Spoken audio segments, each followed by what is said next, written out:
In July, a story began to circulate of a top-secret meeting between Taiwan and the U.S. A newspaper had published a summary from a secret meeting in the South China Sea. At the meeting, U.S. officials had reportedly asked Taiwan to research and develop biological weapons in a high-security laboratory at the National Defense Medical Center in Taipei. The report began to spread across local media in Taiwan. The U.S. State Department has denied a report saying that the U.S. asked Taiwan to develop biological weapons. Develop bioweapons. The only problem? None of it was true. It was part of what analysts and Taiwanese government officials say was a Chinese disinformation campaign. Ahead of Taiwan's presidential elections, there's been a striking increase in disinformation attacks targeting the island, which the government and analysts attribute to China. Taiwan's government says Beijing wants to influence the elections because whomever next occupies the presidential palace here is going to dictate Taiwan's relationship with China. We have seen the Chinese cognitive warfare and disinformation campaign, and I think they have sharpened their tools in this regard. Every day we have hundreds of battlefields about misleading information on the social media. China's communist government has never ruled Taiwan, but it claims it as part of its territory. In recent years, China has stepped up military exercises around the self-ruled island of 24 million people. Now Taiwan is going to the polls to vote for its next president. The two main parties are the ruling Democratic Progressive Party, which has forged tighter ties with the U.S. under President Tsai Ing-wen, and the opposition Kuomintang, which favors friendlier relations with China. Leading up to the vote, the Taiwanese government has seen a wave of disinformation pointing to Beijing, with many of the attacks designed to cast doubt on the island's relationship with the U.S. Taiwan's foreign minister says these attacks are part of an effort to influence voters. There will all be different kinds of scenarios portrayed by the Chinese side.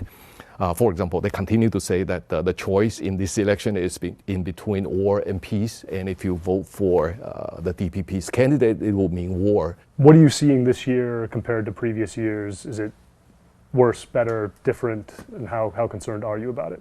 The Chinese always try to play its role, and they try to influence the outcome of the election one way or another. In the previous times, they went through military threat against Taiwan, and this time around, we noticed that China has been gearing up its cognitive warfare and disinformation campaign against Taiwan. As the vote nears, researchers are working to identify and counter disinformation targeting the election. They are trying to manipulate the Taiwanese people's opinion against the ruling party. Ethan Du is the founder of Taiwan AI Labs, an NGO that uses artificial intelligence to trawl through social media to identify trends and instances of misleading information. Taiwan is number one in terms of the foreign government false information, 11 years in a row. So in Taiwan, overall, every day, every individual have received some kind of information manipulation. Taiwan receives thousands of disinformation attacks every day that mirror Chinese state media narratives. In the 2 months leading up to the vote, attacks peaked at more than 15,000 a day. We believe that there's a consistent funding support to manipulate the democracy country's election in Taiwan. And the reason of that is Taiwan is at a very unique position between United States and China.